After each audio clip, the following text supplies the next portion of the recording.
Well, one sector lobbying Rachel Reeves ahead of her first budget are private schools, with the Chancellor set to confirm charging VAT on private school fees from January.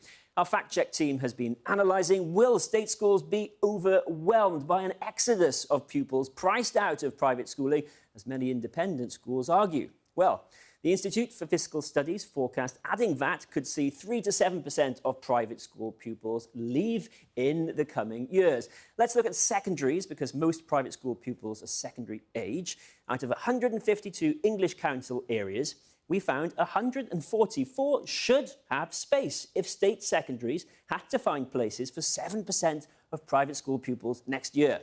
But 8 council areas didn't have that level of spare places, areas like Coventry, Manchester and Rutland.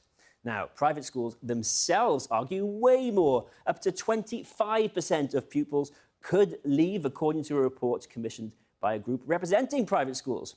Out of 152 English Council areas, we found 136 should have space if state secondaries had to find places, even for 25% of private school pupils next year. This time, 16 areas didn't have that level of spare places. This would be, by the way, the worst-case scenario. Some of these councils told us they're confident they won't be oversubscribed. Others were creating more places. A minority raised concerns. And in Scotland, primary and secondary here, and secondary level in Wales and Northern Ireland, we found all council areas should have room for at least 25% of private school pupils, based on figures for 2022 to 23. Now, all this matters because the more pupils that leave private school, the less money the policy could raise for the Treasury, which wants it to fund priorities such as 6,500 new teachers recruited. And they say they do not expect ending tax breaks for private schools to have a significant impact on the state sector. Well, we went to a private school in Berkshire to find out more.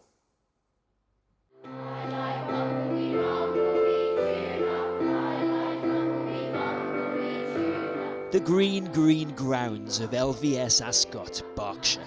Patron, the King, originally founded 1803. Today it's a school leading the charge against government plans to put VAT on private school fees. Would you say this is like a typical private school, this setup?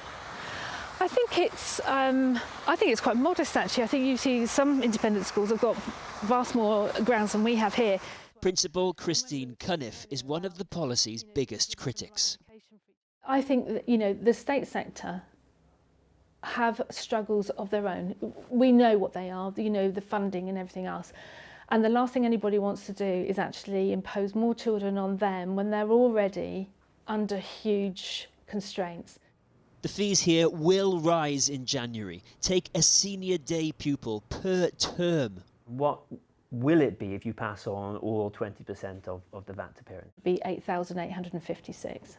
UK-wide, average private school day fees, primary and secondary, last year, so no VAT, were around £18,000. For boarders, more than £42,000. It's not going to hit the big boys. It's not going to hit Eton and Harrow. I mean, Eton have just announced similar. They're going to put the full 20% on as well.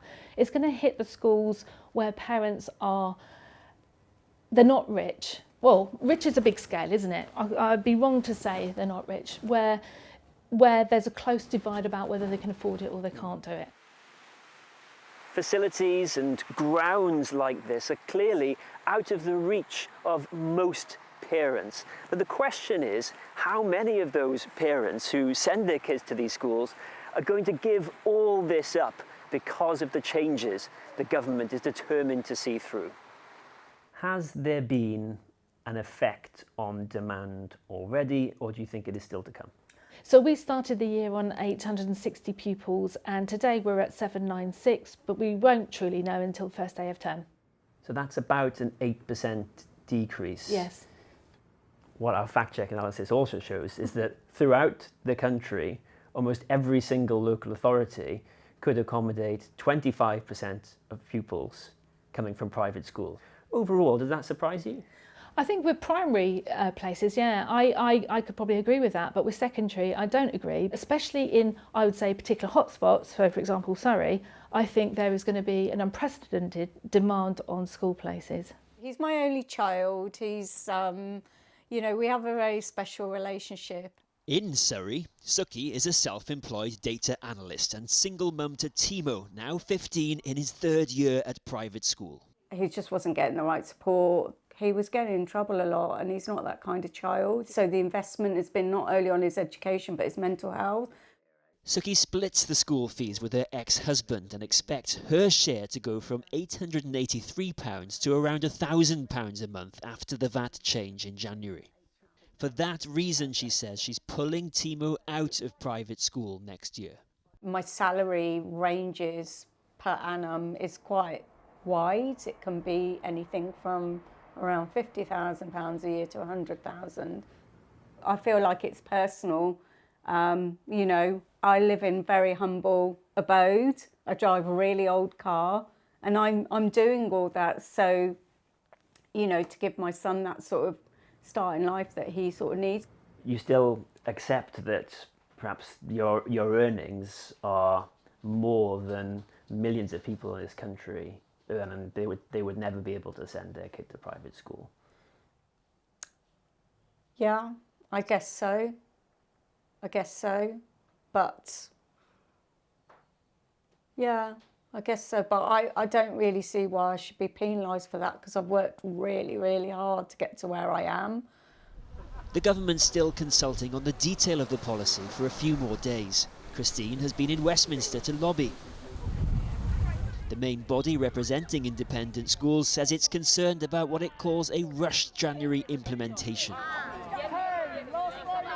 The government says that the money it hopes to raise through this plan will go towards thousands of extra teachers, mental health support for all pupils, extra career support for all pupils. Are those not noble intentions? They're noble things. They should happen. All children have a right to education in this country. But throwing money at a problem is not how you resolve a problem. At LVS Ascot, money funds bursaries, but most here pay fees to join the 6% or so of UK children in private school. An awful lot now rests on just how much that number changes.